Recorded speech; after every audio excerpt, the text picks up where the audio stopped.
Ya, Bapenda Kota Palembang catat realisasi pendapatan asli daerah Palembang di tahun 2024 lampaui target, yakni mencapai 101%.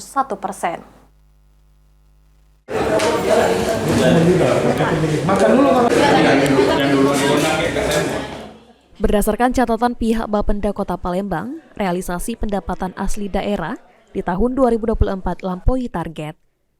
PLT Kepala Bapenda Kota Palembang, Raymond Lauri, mengungkapkan, dari target yang PAD ditetapkan pada tahun 2024 sebesar 1,155 triliun rupiah.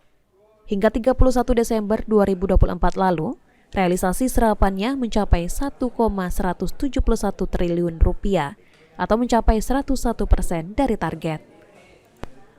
Sektor yang paling potensial adalah perolehan dari PBB desa dan perkotaan, yang pada tahun 2023 lalu hanya di angka 89%.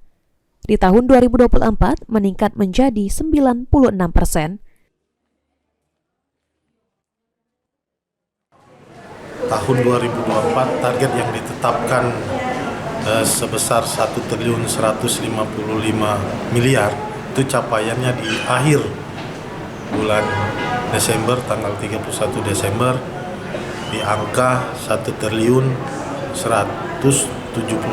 miliar. Kalau dipersentasekan 101%. Sadi Pratama, PAL TV.